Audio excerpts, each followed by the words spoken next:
नमस्ते। ये एक हिंदी डरावनी कहानी है जिसका शीर्षक है चुड़ैल का प्यार, और ये दीवानपुर गांव की कहानी है। कहानी का सारांश यहाँ दिया गया है। चुड़ैल का प्यार, कहानी का सारांश। यह कहानी दीवानपुर गांव के त्रिभुवन काका और उनके भांजे राकेश की है। 1. पृष्ठभूमि और राकेश का आगमन। त्रिभुवन काका अपनी गायों का दूध बेचकर गुजारा करते थे।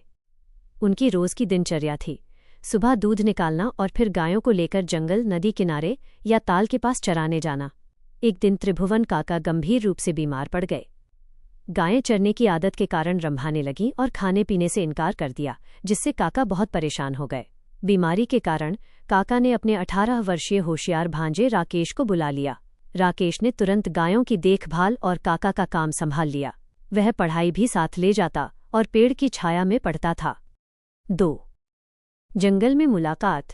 गर्मी के कारण खेतों में घास कम थी, इसलिए राकेश गायों को लेकर पास के घने जंगल में चला गया। दोपहर के समय राकेश को जोरों की प्यास लगी, लेकिन गर्मी से बचने के लिए उसने अपना पानी गिरा दिया था। वो पानी की तलाश में भटकने लगा और उसे एक कुआं दिखाई दिया। कुएं में पानी बहुत नीचे था और राकेश पानी निकालने में सफल नहीं हुआ। वह थककर पेड़ की छाया में बैठ गया। तभी उसे पायल की छमछम आवाज सुनाई दी। उसने मुड़कर देखा तो एक बेहद खूबसूरत लड़की उसकी ओर चली आ रही थी। लड़की ने नटखट अदा से पूछा, प्यास लगी है क्या? मैं पानी पिला दूं? राकेश सम्मोहित हो गया और हाँ में सिर हिला दिया। लड़की ने कुएं की जगत पर झुककर अपने हाथों की अंजुली में पानी निकाला और राकेश को पिलाने लगी। राकेश पानी कम और उस लड़की के चेहरे की खूबसूरती का रसपान ज्यादा कर रहा था। न पानी खत्म हो रहा था और न ही राकेश की प्यास बुझ रही थी। यह सिलसिला लगभग आधे घंटे तक चला। जब लड़की ने टोका तो राकेश ने मना कर दिया। लड़की, अच्छा मैं चलती हूँ, कहकर जंगल में गम हो गई। 3. प्यार और दहशत। इस घटना के बाद राकेश की चाल बदल गई। उसके मन में प्यार के अंकुर फूट पड़े। वह बहुत खुश था, गुनगुनाने लगा। उसकी भूख, प्यास और नींद सब उड़ गई। वह हर समय उस लड़की के चेहरे को याद करता।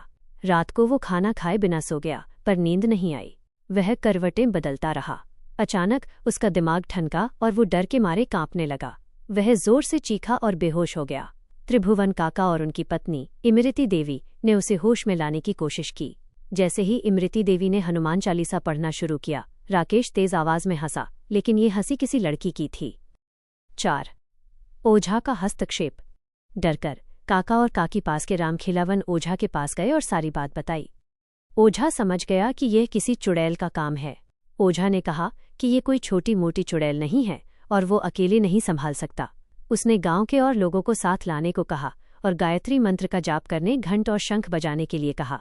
जब सब लोग जमा हुए तो राकेश छत की चहारदीवारी पर उल्टे पांव चलने लगा। सबके होश उड़ गए, लेकिन उन्होंने गायत्री मंत्र का जाप जारी रखा। ओझा के मंत्रों के प्रभाव से चुड़ैल और भी भयानक रूप दिखाने लगी, लेकिन वो किसी को छू नहीं पा रही थी। लगभग 5 घंटे तक यह क्रिया चली। भोर के 4 बजने वाले थे। ओझा की नज़र जमीन पर गिरे गुलाब के फूल पर पड़ी, जिस पर खून लगा था। जैसे ही ओझा ने फूल उठाने की कोशिश की, चुड़ैल चीखी और भयानक रूप बनाकर ओझा की तरफ झपटी। ओझा ने तुरंत वो फूल आग में डाल दिया। फूल जलते ही राकेश का शरीर शांत होने लगा। एक तेज चीत्कार के साथ एक काला गहरा धुआं राकेश के मुंह से निकला और राकेश उठकर बैठ गया। 5. सच्चाई का पता चलना। राकेश ने बताया कि रात को नींद न आने पर वह चुड़ैल उसी लड़की के रूप में आई थी। शक होने पर जब उसने नाम पूछा तो वो कुछ नहीं बोली।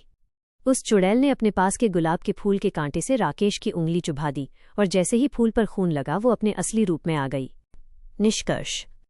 इस घटना के बाद राकेश और त्रिभुवन काका ने उस जंगल की तरफ जाना छोड़ दिया।